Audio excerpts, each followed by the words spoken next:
Renungan Kefas. Ekonomi Allah. 1 Yohanes pasal 3 ayat 2 berkata, "Saudara-saudaraku yang kekasih, sekarang kita adalah anak-anak Allah, tetapi belum nyata apa keadaan kita kelak.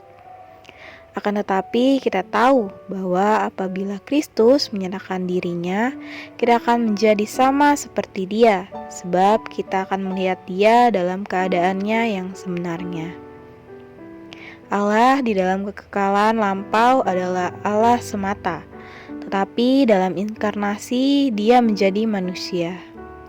Dia menjadikan dirinya sendiri manusia agar manusia menjadi Allah dalam hayat dan sifat, tetapi bukan dalam kealahan. Kita mungkin bisa berkata bahwa kita menjadi seperti Allah dalam hayat dan sifat.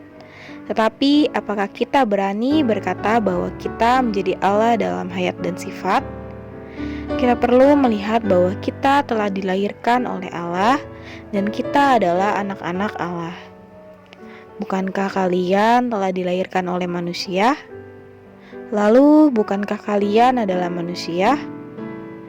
Jika kalian bukan manusia, lalu apakah kalian? Kalian adalah apapun yang darinya kalian dilahirkan. Jika kalian dilahirkan dari orang Cina, maka kalian adalah orang Cina.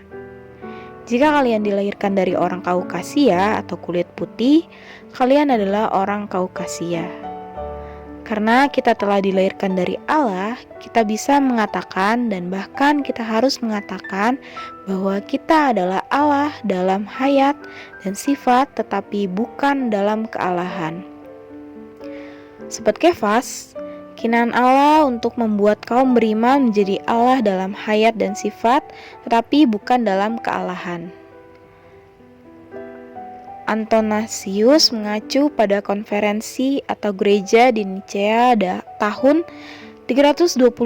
Dia mengatakan, Dia atau Kristus dibuat menjadi manusia agar kita bisa dijadikan Allah. 1 Yohanes pasal 3 ayat 2 mengatakan, "Saudara-saudaraku yang kekasih, sekarang kita adalah anak-anak Allah, tetapi belum nyata apa keadaan kita kelak. Akan tetapi kita tahu bahwa apabila Kristus menyatakan dirinya, kita akan menjadi sama seperti Dia, sebab kita akan melihat Dia dalam keadaannya yang sebenarnya."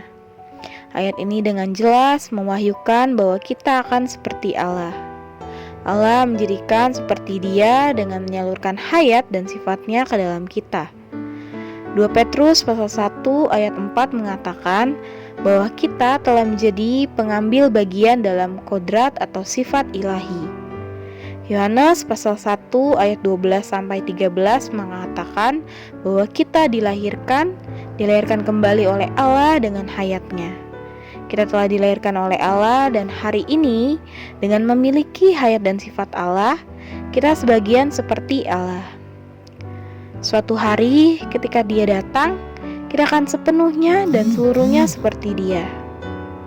Amat baik bagi Daud untuk menjadi manusia seturut hati Allah, tetapi itu tidaklah cukup. Allah menginginkan orang-orang yang bisa berkata, "Saya bukan hanya orang yang seturut hati Allah. Saya adalah Allah dalam hayat dan sifat, tetapi bukan dalam kealahannya." Mari berdoa. Tuhan, terima kasih aku boleh ada dalam ekonomimu. Tuhan, hari ini aku mau bekerja sama denganmu, melalui setiap hari datang kepada Dikau, menyesap Dikau, menikmati Dikau, sehingga aku yakin diserupakan denganmu.